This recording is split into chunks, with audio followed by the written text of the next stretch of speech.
I got it. Okay. So this is, I think, a diamondback. It doesn't matter. They don't live in the desert that we were talking about, but it's a good way to sort of start off.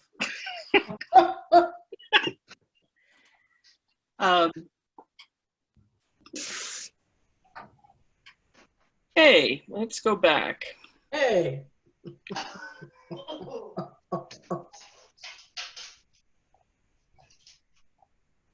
Okay, well, this is the last part of the 40 years in the desert, and I believe in our class that we got to the place where they were just starting to march off to the 40 years. So I'm not sure that in the class that we were in back in March, whether we talked about why they had to spend 40 years in the desert. Do you remember? We'll do that later. I just wasn't sure. I just couldn't figure out where we'd stopped. I'm missing, because of the pictures, our pictures.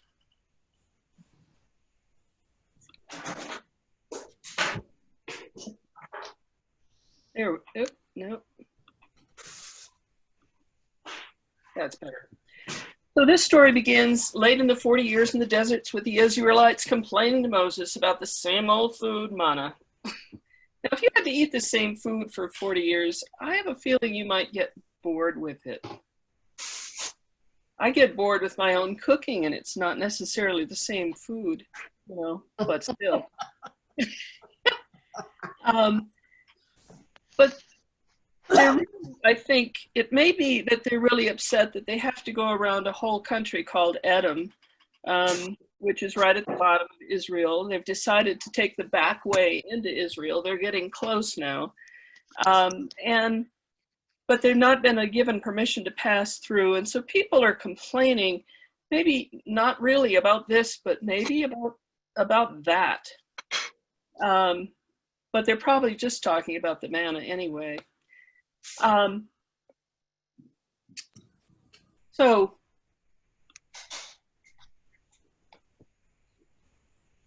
what do we not want to look at or admit that's bothering us? Whatever it is, we actually need to look on it and contemplate it in order to move on. In a way, this story may be about that kind of thing in our lives, and it may not be, but it's possible. So perhaps to draw attention to what was really important, God let the camp be overrun by poisonous snakes. People who were getting bitten grew ill, and some died. Now, did they choose a poor camping spot?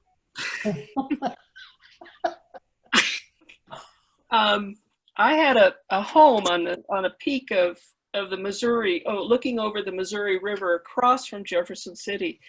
And it turned out that we were in a place where the water moccasins gathered, I think. Not water moccasins, copperback, whatever, copper snakes, anyway. Copperheads. There we are, copperheads. There was something about those guys. And we lived there for about 5 years, and we just we were killing them every year, but fewer and fewer, and we just killed them if they were on the lawn or in our house. But it was it was the wrong place to put a house, is what the problem was. But, if you think about it, who was choosing the camping spots? Do you remember what they were doing? They were following a pillar of smoke and fire. So would God really do this? Would he put them down at that place? I don't know. I think not, but I'd like to think not anyway. But the God of this story, maybe. So if they died, did they die of poison or anxiety about being bitten?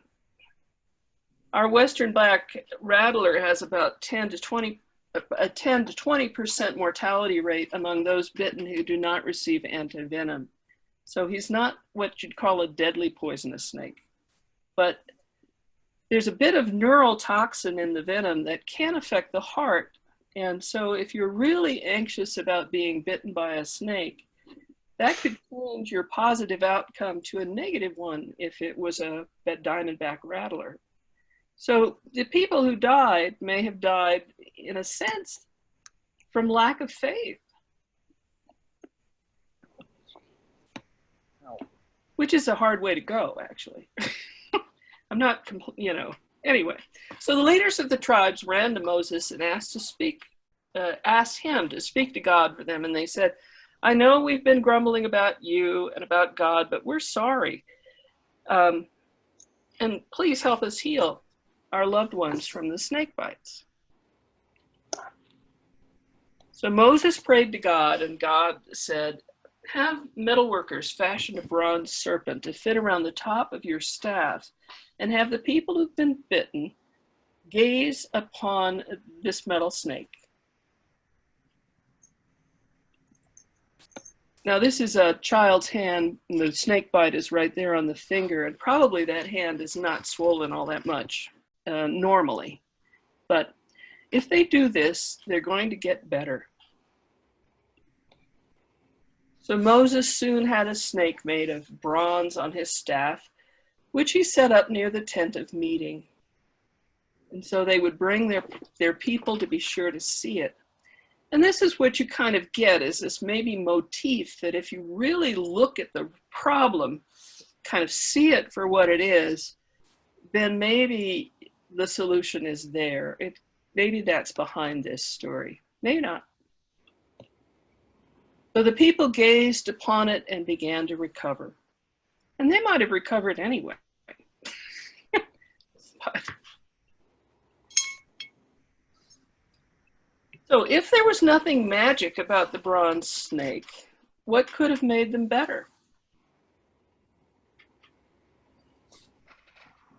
The faith that by looking at that, they think they would be cured. So almost like faith, right? Maybe, yeah. Or maybe they could see what it was. This wasn't yes, it had poison, but maybe it wasn't that big a deal. Just relax, it's going to go away. When I lived in Africa, there were a lot of poisonous snakes. There were only 2 or 3 that were actually deadly. But the whole culture treated every snake as though it were, deadly. Some of them weren't even poisonous, but they treated them all the same. If they got into town, they were killed. And they cut off their heads and threw the heads deep into the cluster of bushes so that no one would accidentally step on it, even after it was dead. Kind of interesting. Anyway, so you think maybe by looking, what did you say again?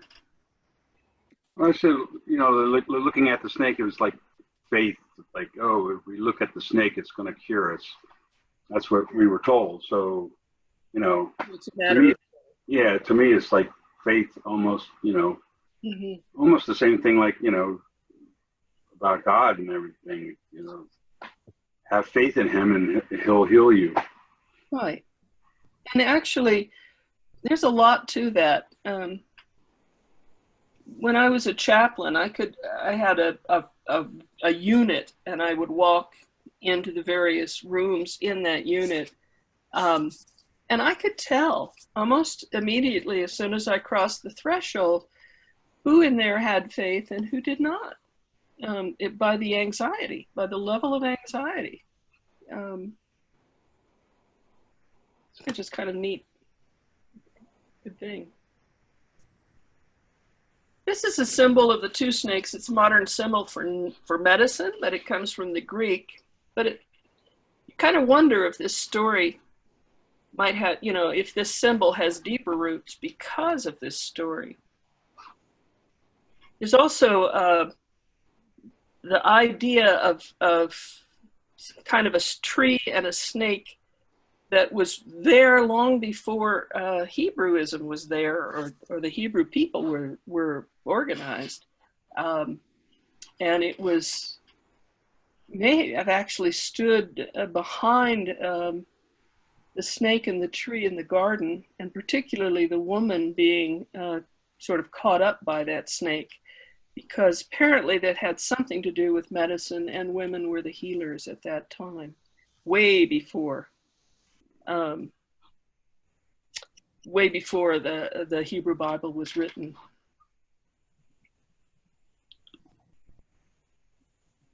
All right, so what Christians did with this story was when Christians began looking through the Old Testament to search for things that related to the New Testament, they saw a relationship between the Christ being lifted on a cross and this event in the desert. So what comparisons could you find for this kind of thing?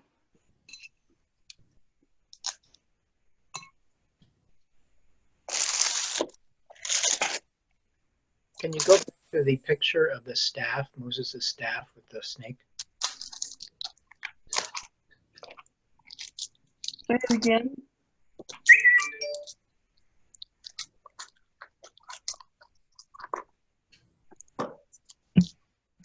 Mark, can you ask that question again?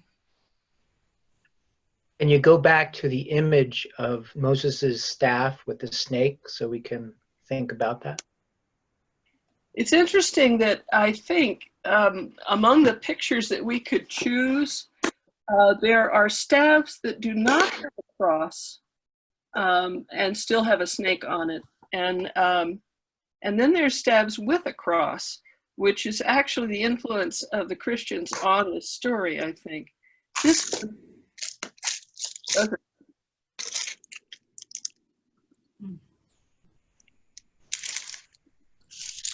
This one does. So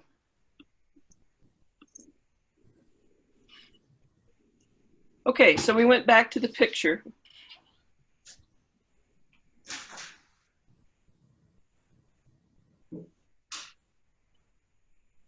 The pictures, Mark, do they say something to you, suggest something?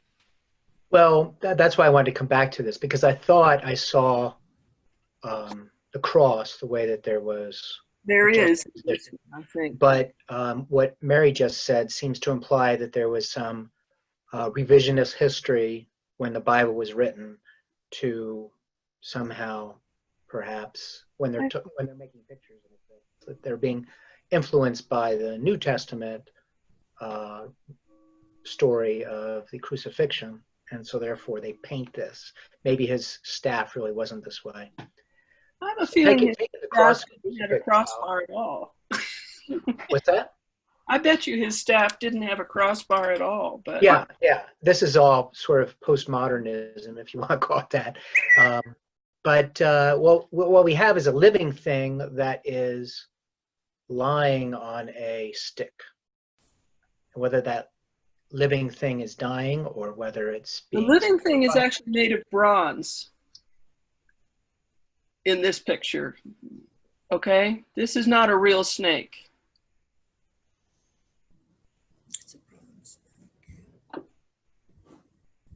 Yeah, you wouldn't think a staff, when I think of a staff, it's straight.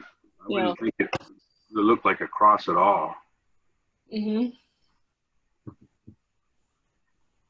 So anyway, the idea was that perhaps by lifting up, I remember the song "Lift Up the Cross." Anyway, the idea of holding this image up and gazing upon it as a way of maybe staying connected to the idea of Christ was somehow linked to this story. And sort of like this was a sort of a preview of what that would be. Okay, shall we move on to the donkey?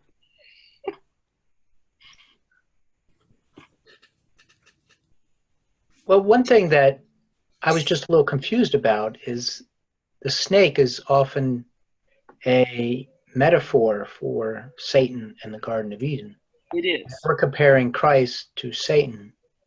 I don't know. It's kind of a weird symbol that they chose. I know. The mystery. In this case, of course, the snake was a healing, whatever it was transformed perhaps into something that was healing. So it is not, it's not an easy comparison. I agree. Just as a, because I can do this as we all can, the rod of Asclepius, who was the Greek god of healing, had a snake, had a serpent around it, which is probably part of the background to that, to the caduceus, the medical symbol now that we see, with the wings at the top and the serpents.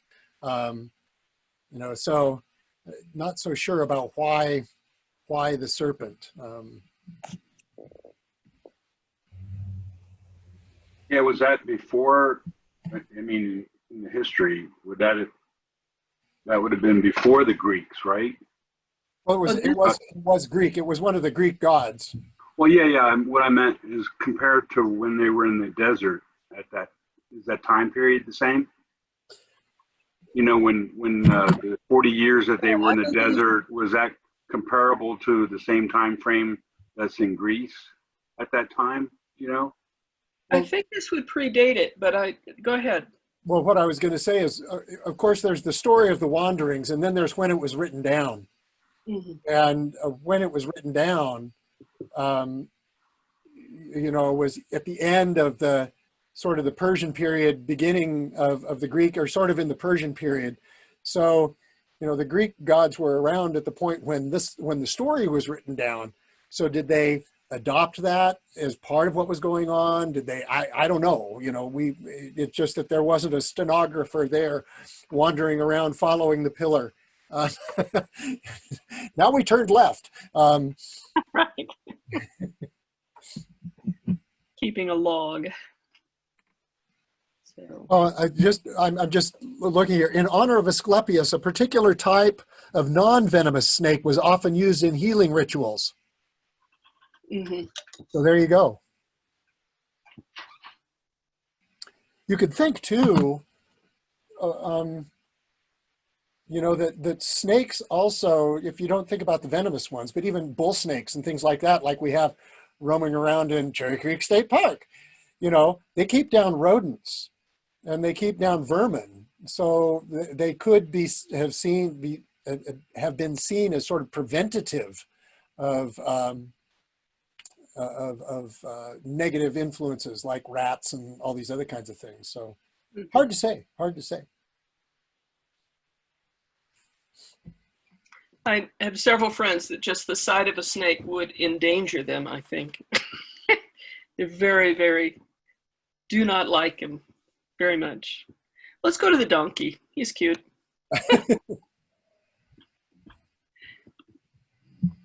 So Balaam is what the Bible calls a wise man, in that he did communicate with the one God of Israel, though he was not an Israelite.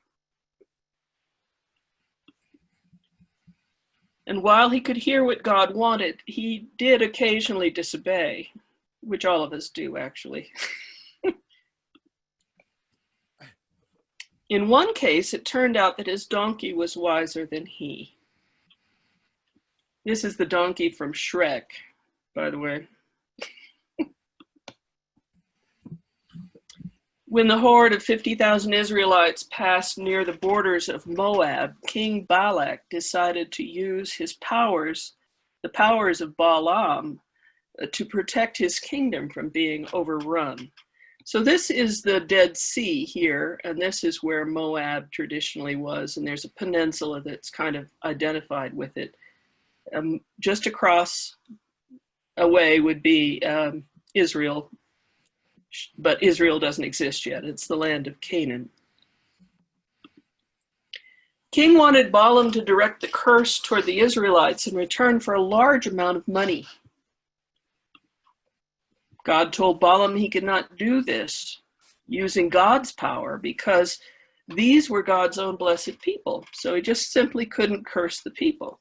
So Balaam told the king's agent that he could not say anything that God did not command. King Balak sent more agents, and this time Balaam heard that God wanted Balaam to go to them, even though God would have Balaam only do what God wanted.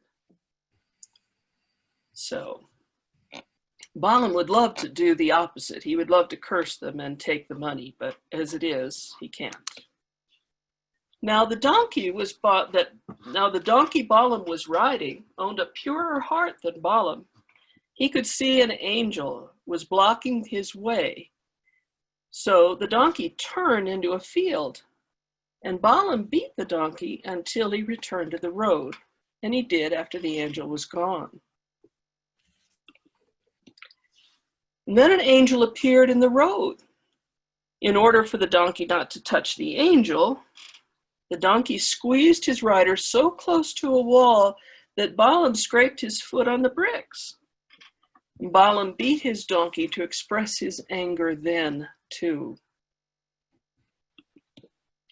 And finally, the angel went ahead to a place so narrow in the road that the donkey could not avoid the angel.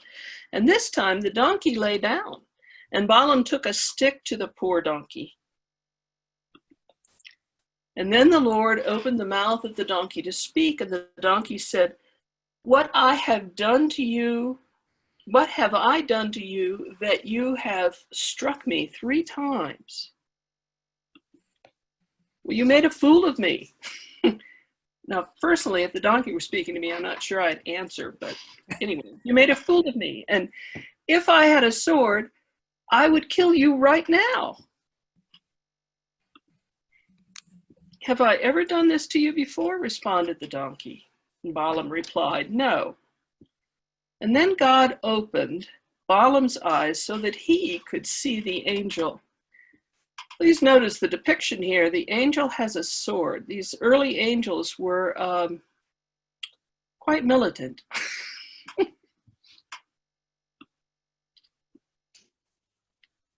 Looks like a Jedi Knight. Yes. This angel is delicate but has a sword. The angel then said, I was sent to oppose your desire to curse God's people. I am here to remind you that you cannot do that no matter how much you might want the king's money.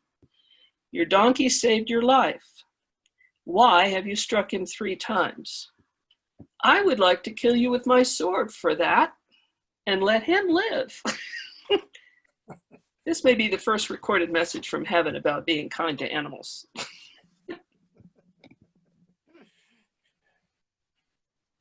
When I would do this with the 4th graders, they thought it was just so unfair what was happening to this donkey. And they're right, it is. I did not know. If you want me to go home, I will. So he didn't know there was an angel in the road anyway. God wants you to go on. Just remember to do as God instructs.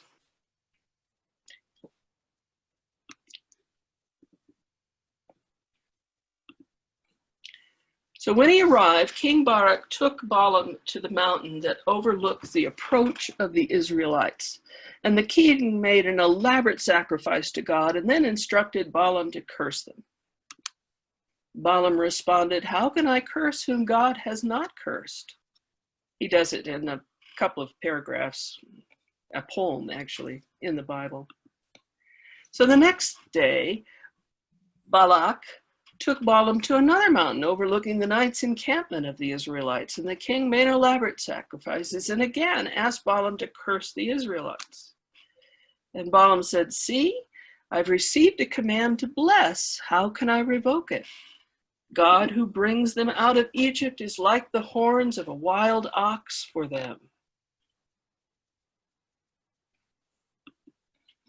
And on the 3rd mountain, Balak again made elaborate sacrifice to God and then again asked Balaam to curse the Israelites. And Balaam said, excuse me. I can't see what Balaam said. I can get to devour the nations that are Israelites' foes. Blessed is everyone who blesses you, Israel, and curses everyone who curses you. In the future, A star will rise from Israel, and that king shall crush in the borders of Moab. The king that was predicted was David, and this was written down in a way that they would know what history happened later. But by now, King Balak was furious, but he did not kill Balaam because he knew it would further anger God. I told your servant, Balaam said as he was leaving, that I could only say what God would allow.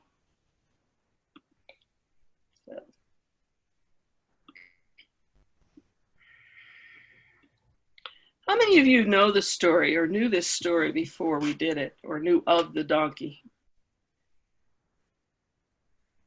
Renee, did you? Did not. Well, it's a fun little story. I think it's fun that the donkey can see things he can't. I think it's fun that he would really, really like to curse it, and I can just see him trying and not being able to. He would love to earn the money the king was going to give him. And I'm not sure what the point of the story really is, except, you know, that God really was truly in charge. And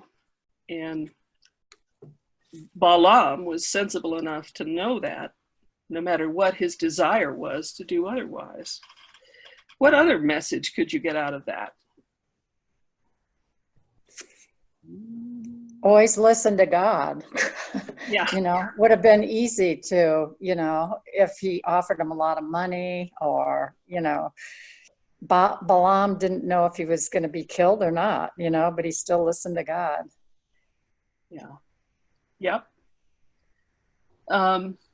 Which was sensible on his part. He eventually gets killed by the Israelites for participating in a kind of magic ceremony or something, as for sorcery, I think. After the Israelites conquer everything, they come across him and he's judged and meets his death. But I don't think he deserved it, not here anyway.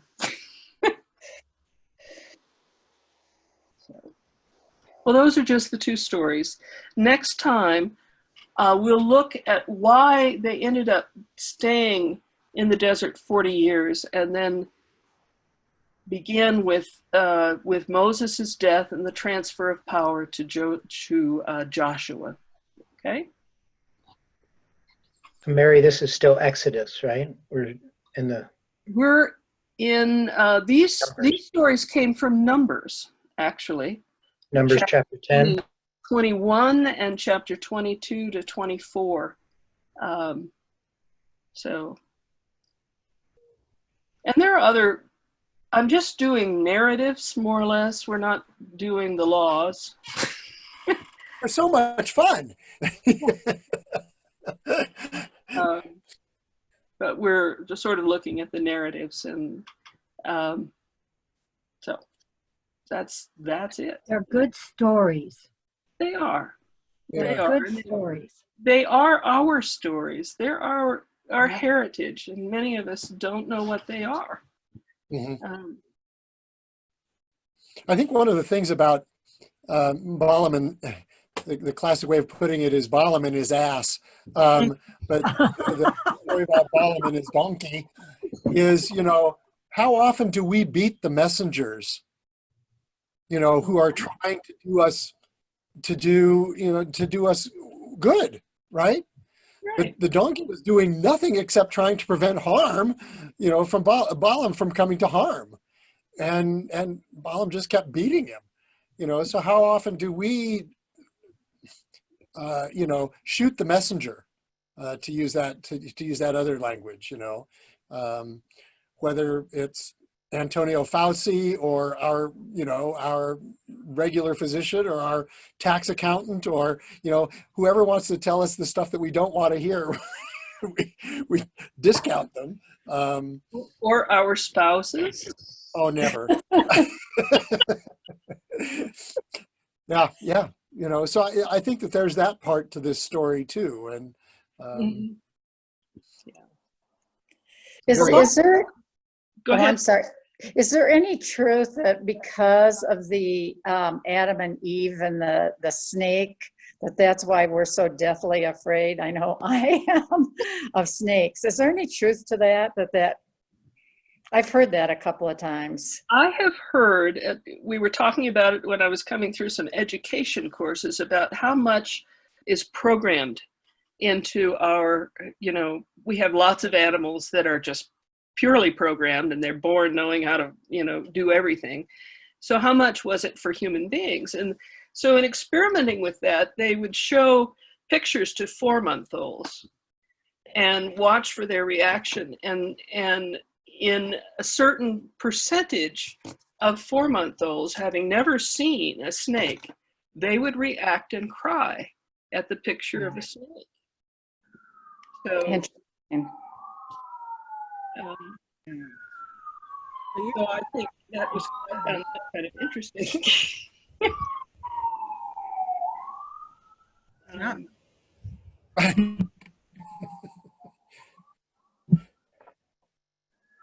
But Cut out, Mary. pardon? I didn't hear the last thing you said.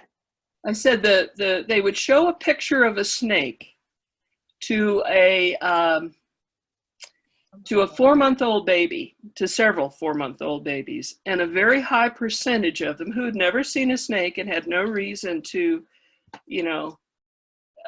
react to it, would react by crying. Wow. Indicating that we may be programmed not to like them. That's very interesting. I just saw a picture of my 3-year-old granddaughter holding a snake. Yeah. Her dad used to do that all the time, bring one into the house and show me, or he'd wrap him around his shoes or his ankles and take him to school. Yeah. Here the teachers and the kids. And his daughter's just like him. And she is not afraid of snakes at all. Just picked it up. And he said, you don't pick them up unless I'm here with you, because she doesn't know what a poisonous snake is. But she isn't afraid of snakes at all. Yeah. It's It's just it was only a certain percentage, but Yeah. it was enough to be a significant find. yeah. And others, Like the lady in BC. I see a snake and I'm going to beat it to death. what it is. Me too. Yeah, I'm no friend. When I got to the Peace Corps, I was in a place with a lot of snakes, and I thought it would make me feel better if I knew which ones were poisonous and which ones weren't. So I got a book on West African snakes and began to identify them the way bird watchers might identify. And I got pretty good at it. And then I got really excited about it, so that I was looking for, try to check them off, whether they were deadly or not. and I just knew, I just knew, who was who and what was what. And by the time I'd finished reading that book, I didn't feel badly about snakes. Now, I wasn't going to step on a deadly one or go where I thought I might encounter one, but well, within reason. But anyway. I ride the Cherry Creek Trail a lot, and every so often there will be a bull snake either stretched out across the trail or next to the trail, and it's always startling. It's not like I'm afraid; it's just startling. Surprise. And if they're stretched out across the trail, if they're 3 or 4 feet long, you can't really even avoid them. You can throw your bike off. I mean, yeah, and so yeah, it's just but bull snakes and rattlesnakes look a lot alike, and Yes, so, they do.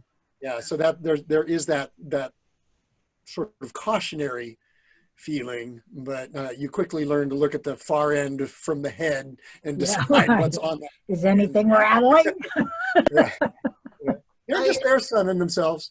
I did a contract with the National Renewable Energy Lab in Golden, and they built a theater into the side of a cliff up there, thinking that that would be a community resource and the community people could come. And they started it all off with a welcome to, or introducing themselves to the community. We're going to do a film series.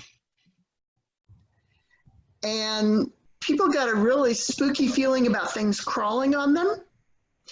And sure enough, when they turned on the lights, that place was full of snakes.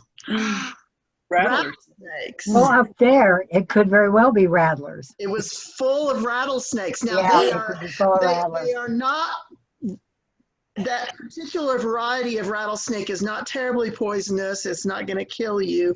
But they showed one movie in this grand theater, and it's just a building over there. Built into the mountain that nobody uses. When we were down in Arizona, Sue had a little white Westie dog, a little West Highland Terrier. We moved into our house, and behind our air conditioner compressor was a 6-foot long rattlesnake. Oh, wow. Bit this little dog. And we had to call down there. You just call the fire department. They send somebody within 10 minutes and they get it. And he held it up, and it was taller than he was, put it in a wooden box and took it away, and said it was such a great specimen he was going to save it for his educational classes for teaching dogs about snakes. And poor Sue had to pay, like, I don't know, $1,100 for this. No, it was $1,500 for the anti-venom. Oh, God. But that's what you do. Renee and I spent the evening at the emergency room in Tucson, the vet emergency room. And she made it, but it was pretty scary. She was like paralyzed. She was. She couldn't move. Paralyzed. It was terrifying. So yeah, I'm not a big snake fan either. I don't like any kind of snakes, but I don't either. But Like the lady in BC, just get something to beat them over the head with. My sister's kids had a dog that got bit by a snake, and it recovered, and thereafter tore up every garden hose they ever put out. Looked like a snake. Back at that snake. Our dog Thinking that story, however, was maybe the first recorded story of the placebo effect. Yeah, I wondered that too, Deb. Very nice. I wondered that too. I could relate to the way you'd phrased it in the slideshow. I could relate that to the current time with people are griping because they're having to stay home. They can't go out. They can't, they shouldn't go out probably and gather in huge crowds. And so they're whiny about it. God's people have always been whiny. Yes, they have been.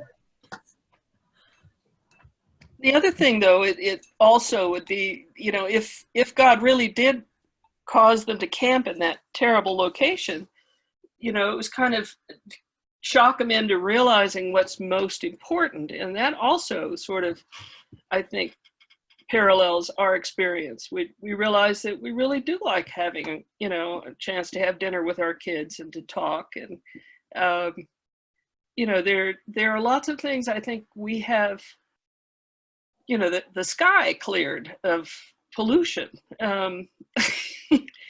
There were things that we became aware of that were blessings in this whole mess. So Pandemic. Yet the other day I was saying, when will people be happy again? And I was wrong. I mean, there's a lot of happiness in this pandemic. There really is, particularly if you're an introvert. Which I am a lot. I don't like big parties and stuff. And I mean, I like fun parties, but I'm not a big partier. And there's a lot of blessings in the pandemic. It has cleared the skies quite a bit. Yeah, Interesting. Mm. Well, I think Zoom is a blessing. it is. Zoom keeps all of us really connected Mhm. and safe. And you get to talk if you want to talk, and you don't if you don't want to. So that's a blessing.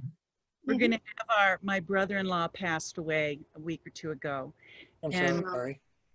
yeah, but he was 98, had a wonderful life. So we're all okay. But we're going to have his funeral on Zoom. Mhm. Hmm? We're going to do a funeral on Zoom with the whole family, which will be huge, gigantic. Yeah. We have a gigantic family. So that'll be a first. But you'll have more people gathered than you could have possibly had if you did it in the location. Probably will. Yeah. Yeah. Hmm. Wow. Different time. Is it a traditional funeral with a burial and everything? Well, he's gonna go to Fort Logan. He'll be buried at Fort Logan, and I think the immediate family will go to that service, and then we're gonna have a regular religious service with their church and everything on Zoom. That's really neat. Yeah, so we'll all be able to see it. But yes, it's been quite interesting.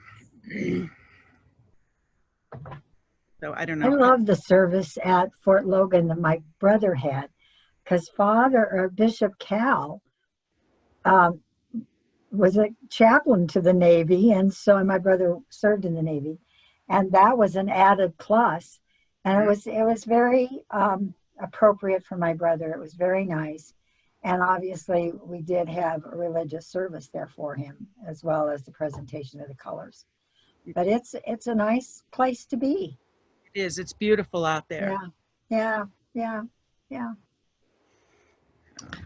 It was Well, not thank so you, beautiful. Mary. A couple weeks ago, it was not so beautiful. They had the terrible windstorm that went through and uprooted trees all over that area of Oh Denver. dear. So it was pretty grody looking.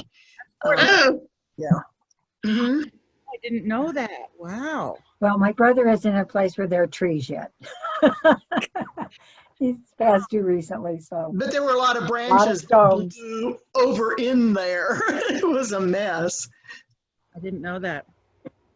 Mhm. I'm sure they've cleaned it up by now. Oh yeah. God, yes, they are so good. So Father Gary, have you had any requests for a funeral service for anyone while we? No, we haven't had anybody in the. There was a death, sort of an arm's length that a longtime former parishioner prior, and they were going to do the funeral like later in March or in April, and then just decided to postpone it until this was all over. So it was a memorial service, and so that's the only one since. So we've been fortunate. By the way, I just wanted to mention to everyone, and you all may know this, but I think we're going to have we're going to need it come the end of summer or early fall. But at Walgreens, even the one by the church, has a plethora of the medical masks. Yes, they do. In many places, people are telling me, I can't find them. So Walgreens has them. Yeah, they do. You might want to stock up before the fall comes. They're Right. Exactly. Make sure we have That's plenty to Renee. get to the next one. Mhm. come August, September, it might be hard to get them. So I'm just letting you know if you might want to pick up a box. So get your serpent on a stick now. Right. The medical symbol. Thank you, Mary. Uh-huh. Thank you. Wonderful. And you